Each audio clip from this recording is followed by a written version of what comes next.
Thought of the day, आज का विचार क्या है? आज का विचार है, मेरे जीवन का हर पहलू भक्ति में सराबोर है। भक्ति ऊपर बैठे किसी भगवान के प्रति नहीं, बल्कि हर उस चीज़ के प्रति जो मेरे आसपास है। इसीलिए कहते हैं प्यार फैलाइए।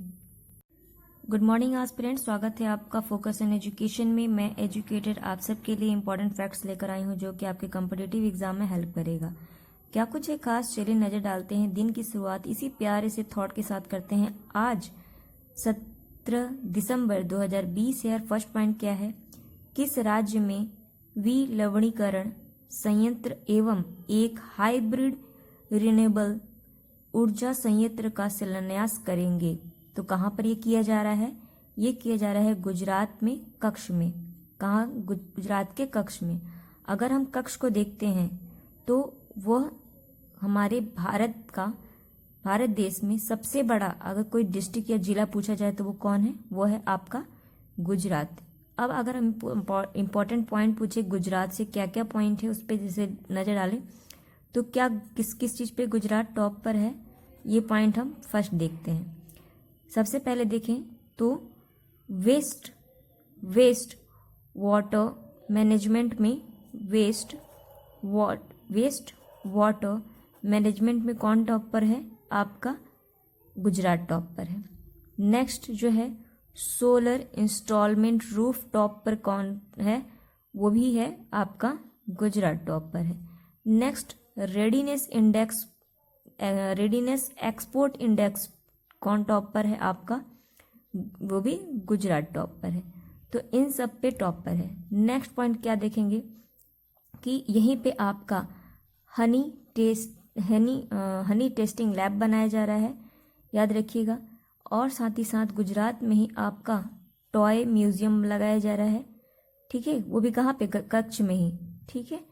और हनी टेस्टिंग लैब जो है वो कहाँ लगाया जा रहा है? आनंद में, ठीक है, गुजरात के आनंद में, याद रखिएगा। तो ये जो कुछ पॉइंट थे गुजरात से जो इम्पोर्टेंट है, यहीं पे आपकी गरिमा गृह का भी लॉन्च किया गया है। और जो विलवणीकरण है क्या होता है? सॉलिनिटी जानते हो ना, जैसे जो नमक का पानी होता है, और नमक के खारे पानी को अगर आपको प्योर करना है, पीने योग्य बनाना है, तो वही संयंत्र लगाया जा रहा है। कहाँ पे? कच्छ में। और अगर पूछा जाए पहला भारत का और सबसे बड़ा कहाँ पर लगा है, तो वो लगा है आपका गोवा में। ये भी पॉइंट याद रखिएगा। चलिए नेक्स्ट पॉइंट पर नजर डालिए, वो क्या है? ये है प्रोजेक्ट 17A। क्या नाम है? प्रोजेक्ट 17A के तहत एक जहाज को लॉन्च किया गया है। यह जहाज का क्या नाम है? तो इसका नाम क्या है? इसका नाम है INS हिमगिरी। क्या नाम है? INS हिमगिरी। आपको नॉर्मली याद रखना है कि प्रोजेक्ट 70A किससे संबंधित है? तो ये जहाजों से संबंधित है, जहाजों को बनाना, लॉन्च करना, ठीक है। और या फिर पूछ सकता है कि INS हिमगिरी क्या है, तो आपको पता रहना चाहिए ये एक जहाज है। नेक्स्ट पॉइंट क्या है कि vision 2035 public health surveillance in India किसके द्वारा जारी किया गया? तो ये किसके द्वारा जारी किया गया है? ये नीति आयोग के द्वारा किया गया। ये एक वाइट पेपर है। क्या कहते हैं इसको? एक वाइट पेपर या फिर श्वेत पत्र के नाम से इसे जानते हैं। ये पॉइंट है। अगर आपसे पूछे कि नीति आयोग कौन कौन से इंडेक्स जारी करता है, तो आपको पता होना चाहिए कि एजुकेशन इंडेक्स यही जारी करता है, साथ ही साथ हेल्थ इंडेक्स यही जारी करता है। और आपका अभी जो एजुकेशन इंडेक्स निकला है ना, उसकी बात हम कर रहे हैं। हेल्थ इंडेक्स हो गया, SDG इंडेक्स हो गया, ठीक है, सॉरी SDG इंडेक्स हो गया। और आपका जो गवर्नर गुड गवर्नेंस जो है उसकी भी इंडेक्स कौन जारी करता है? नीति आयोग जारी करता है, ठीक। चलिए नेक्स्ट पॉइंट पर नजर डालें, वो क्या है? ये है हमारा इंडियन कोस्ट गार्ड ने गोवा में किस अपतटीय गश्ती पोत का कमीशन किया है? तो ये गश्ती पोत है, यानी निगरानी करेगा, यानी पेट्रोलिंग करेगा। तो क्या नाम है उसका? INS सुजीत नाम है। क्या है? INS सुजीत। कहाँ पे किया गया है? गोवा में किया गया है। किसके द्वारा? इंडियन कोस्ट गार्ड के द्वारा किया गया है।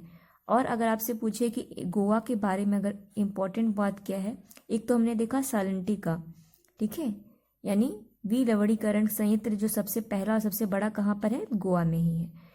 नेक्स्ट जो है जो सैंड होते हैं ना, सैंड यानी बालू, बालू के संरक्षण के लिए भी यहाँ पे यानी बीचों पे जो बालू के सैंड बन जाते हैं, डूम बन जाते हैं, उसके संरक्षण के लिए भी ये जो योजना चलाई गई है, कहाँ पे, गोवा में। नेक्स्ट क्या है कि गोवा पहला ऐसा स्टेट बन गया जिसने कि जो टैप वाटर है वो सभी घर तक पहुंचाया, कनेक्शन पहुंचाया 100%। ये इंपॉर्टेंट है, इसको याद रखिए। कौन पहुंचाया? गोवा पहुंचाया। ठीक है, तो इतने पॉइंट गोवा से है।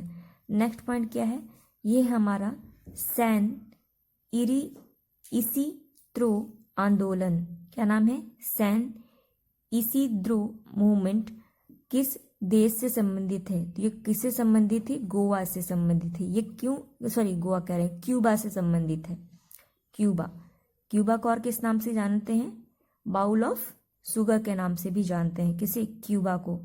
और ये आंदोलन इसमें क्या था कि इसमें है कि जो पत्रकार होते हैं ना, न्यूज़ वाले या फिर जो एक्ट्रेस होते हैं, उनको यहाँ पे प्रतिबंधित किया गया है। तो ये आंदोलन उन्हीं के नाम पर है। ये भी चर्चा में रहा फिर से, तो इसको याद रखिएगा। नेक्स्ट पॉइंट क्या है? केंद्र स्वास्थ्य मंत्रालय की किस पहल के तहत 10 लाख टेलीस कनेक्शन दर्ज किया गया है? तो कहाँ पे किया गया है टेली कनेक्शन? ये किया गया है ई संजीवनी द्वारा। किसके द्वारा? ई संजीवनी द्वारा। और ई संजीवनी कब लॉन्च किया गया था? तो अप्रैल 2020 में इसे लॉन्च किया गया था। ठीक है, टेली कंसल्टेंसी। ठीक है, कि आप जैसे टेली कंसल्टेंसी में क्या होता है कि आप घर पे बैठ के जो भी सुविधा है, जो भी आप महत्वपूर्ण चीज़ें पाना चाहते हो, वो आपको घर पे ही उपलब्ध। कंसल्टेंसी मतलब क्या होता है? जो आपका किसी भी समस्या का समाधान निकाल सके, तो टेली कंसल्टेंसी। ठीक है, दर्ज किया गया है ई संजीवनी द्वारा, और ई संजीवनी लॉन्च किया गया था अप्रैल 2020 में। इंपॉर्टेंट है। नेक्स्ट पॉइंट क्या है, उस पर नजर डालें। यह है हमारा अंतर्राष्ट्रीय विज्ञान महोत्सव के 6वें संस्करण का प्रचार गतिविधि को क्या नाम दिया गया है? इंपॉर्टेंट है, सीधे सीधे आपसे क्वेश्चन पूछेगा। अंतर्राष्ट्रीय विज्ञान महोत्सव का कौन सा संस्करण था? तो पहले तो आप संस्करण याद रखिएगा, कौन सा एडिशन था? तो 6 नंबर का एडिशन था। और अगर इस बार प्रचार के लिए मतलब इसका नाम दिया गया है, तो उसका नाम क्या है? विज्ञान यात्रा। क्या है? विज्ञान यात्रा। सिंपल नाम है, याद रखिएगा इसे। नेक्स्ट पॉइंट क्या है? Education world India school ranking. क्या है? Education world India school ranking, जिसे कि EWISR के नाम से जानते हैं, में वर्ष 2020-2021 के लिए ऑल बॉयज़ बोर्डिंग स्कूल, क्या है? ऑल बॉयज़ बोर्डिंग स्कूल की श्रेणी में भारत के किस स्कूल ने टॉप किया है? ये इंपॉर्टेंट है, इस तरह के क्वेश्चंस पूछे जाते हैं। तो ये किया गया है आपका सिंधिया स्कूल। कहाँ पे है? सिंधिया स्कूल ग्वालियर में है। तो इसने इस बार टॉप किया। ये पिछले साल भी टॉप किया था और इस साल भी टॉप किया, तो ये इंपॉर्टेंट है। ठीक है, अभी सिंधिया के नाम से, अगर आपको याद होगा, सिंधिया जी के नाम से ही हमने 75 रुपीज़ का कॉइन जारी किया था। कौन जारी किया था? मोदी जी ने, हमारे PM मोदी जी ने। और साथ ही साथ 75 नंबर का कॉइन एक और लोगों के लिए जारी किया गया। किसके लिए जारी किया गया था? हमारे फूड प्रोग्राम ऑर्गेनाइजेशन के लिए भी जारी किया गया था, क्योंकि 75 ईयर इसके पूरे हो गए थे। नेक्स्ट पॉइंट क्या है कि किस राज्य में 2000 मिनी क्लिनिक स्थापित करने की घोषणा है? तो कहाँ पे ये ऐसी क्लिनिक बनाई जा रही है? तमिलनाडु में। इंपॉर्टेंट है, मिनी क्लिनिक है। मिनी क्लिनिक मतलब जिसमें कम से कम डॉक्टर होंगे, कम से कम नर्स होंगी, एटलीस्ट एक तो नर्स होगी, एक डॉक्टर रहेंगे, तो बहुत ज़्यादा भीड़ नहीं रहेगा। तो ऐसी क्लिनिक 2000 एस्टेब्लिश कर रहा है कौन? तमिलनाडु। तमिलनाडु किस भी टॉप पर है? तो इम्पॉर्टेंट है। एक आपने मुद्रा योजना सुनी होगी, ठीक है, सॉरी, मुद्रा योजना में सबसे ज़्यादा जो लोन लिया वो कौन लिया है? तमिलनाडु ने लिया है। नेक्स्ट, RBI ने ये कहा कि जो सबसे ज़्यादा लोन लिया गया है वो भी किसने लिया है? तमिलनाडु ने लिया है। इस पे भी टॉप पर रहा। तमिलनाडु जो है फिशिंग प्रोडक्शन में कौन टॉप पर है? हमने अभी देखा था। किसको पिछाड़ के दिया है? गुजरात को पिछाड़ा है। और किस पे टॉप पर है? तो आपका जो गुड गवर्नेंस है ना, गुड गवर्नेंस, ये भी एग्जाम में पूछा था, शायद पीसीएस के एग्जाम में पूछा था ये। तो इस पे भी कौन टॉप पर किया है? तमिलनाडु। गुड गवर्नेंस अलग है और इनोवेशन इंडेक्स अलग है। इनोवेशन में कर्नाटक है, याद रखिएगा, और तमिलनाडु जो है गुड गवर्नेंस में है। ठीक है, तो इतने पॉइंट हो गए आपके इससे।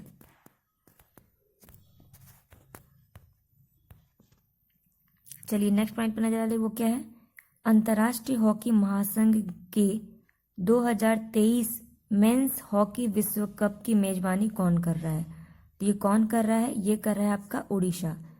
उड़ीसा गवर्नमेंट के द्वारा किया जा रहा है मेंस हॉकी कप।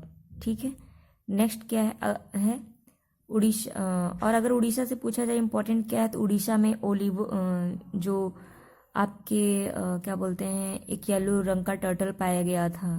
ठीक है, और यहीं पे अभी अंतर्राष्ट्रीय सैंड फेस्टिवल भी बनाया गया। कहाँ पे? उड़ीसा में अंतर्राष्ट्रीय इंटरनेशनल सैंड फेस्टिवल, जो कि सुरेंद्र के नाम से आप जानते होंगे, बहुत अच्छा सैंड आर्ट करते हैं, उन्हीं के ये नाम पे ये किया गया। तो ये इम्पोर्टेंट है। चलिए नेक्स्ट पॉइंट पर देखिए क्या है ये। किस राज्य के अपने प्रत्येक जिले में मेडिकल कॉलेज की स्थापना की मंजूरी दे दी गई, मतलब बनाया जाएगा? तो ये बनाया जाएगा उत्तर प्रदेश। इंपॉर्टेंट वन है, वेरी वेरी इंपॉर्टेंट।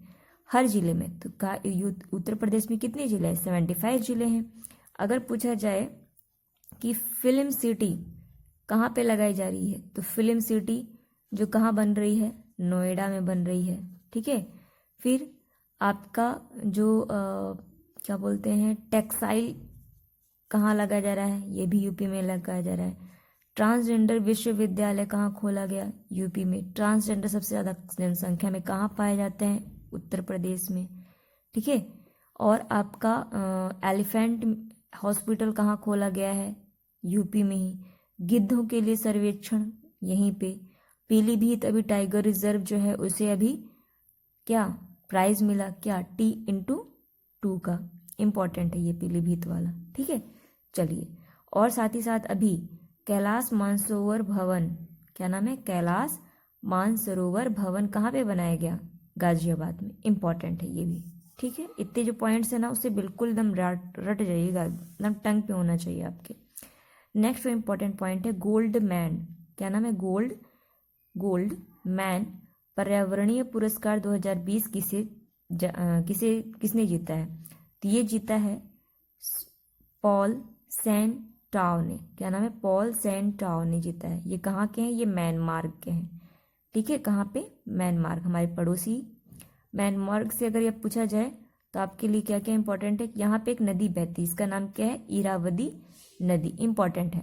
और यहीं पे मांडला जेल पाया जाता है। मांडला जेल क्यों फेमस है भाई? तो मांडला जेल इसलिए फेमस है क्योंकि जो बाल गंगाधर तिलक थे ना, वो इसी जेल में इन्हें बंद किया गया था, और यहीं पे इन्होंने गीता रहस्य नाम की पुस्तक लिखी थी, जो इम्पोर्टेंट है। कहीं पर पूछता है एग्जाम में, गीता रहस्य किसने लिखी थी? बाल गंगाधर तिलक ने।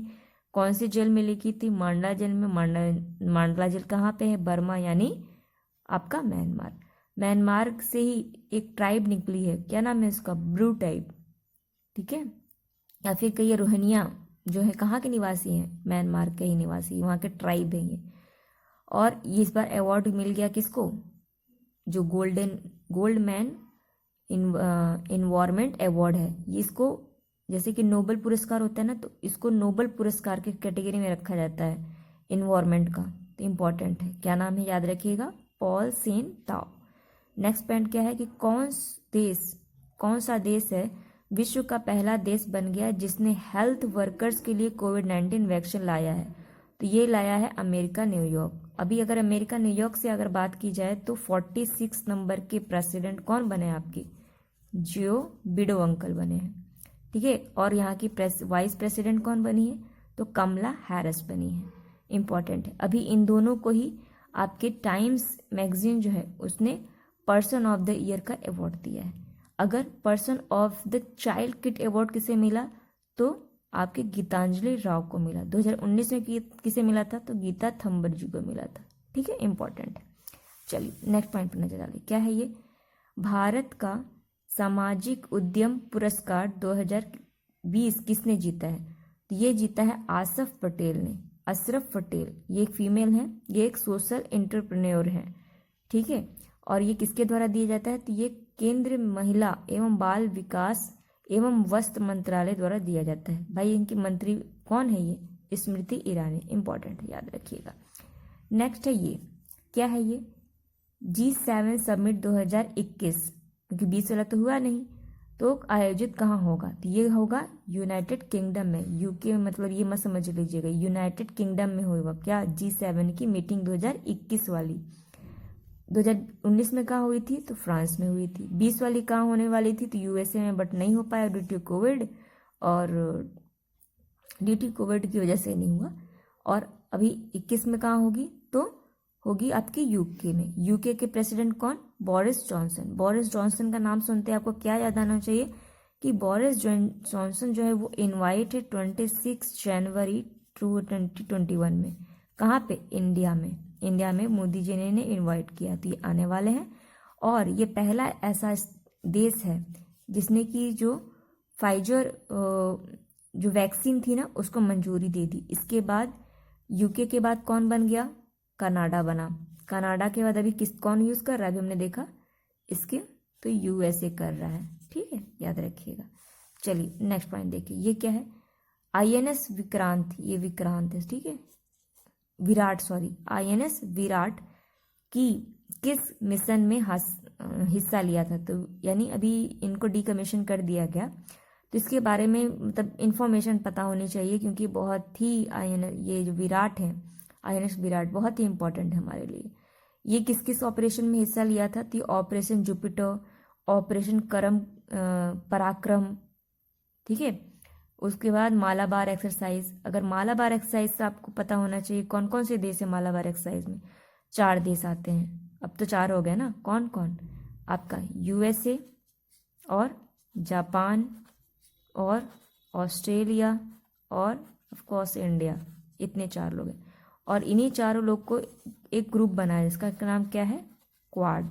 क्या नाम है, क्वाड ग्रुप, ठीक है। मालाबार एक्सरसाइज अभी कहाँ हुई, आपके 2 जगह पे हुई, एक BOB में यानी बे ऑफ बंगाल और अरब की खाड़ी में हुई, और वरुणा एक्सरसाइज में भी इसने पार्टिसिपेट किया था। इसको जो INS विराट है ना, इसको जब डिकमीशन किया जा रहा है तो इसका एक म्यूजियम बनाया जा रहा है, कहाँ पे, गुजरात में इसको किया जा रहा है, उसके शोर पे। तो ये महाराष्ट्र ने कहा कि हम इसमें आपकी हेल्प करेंगे, इसलिए ये न्यूज़ में रहा, ठीक है।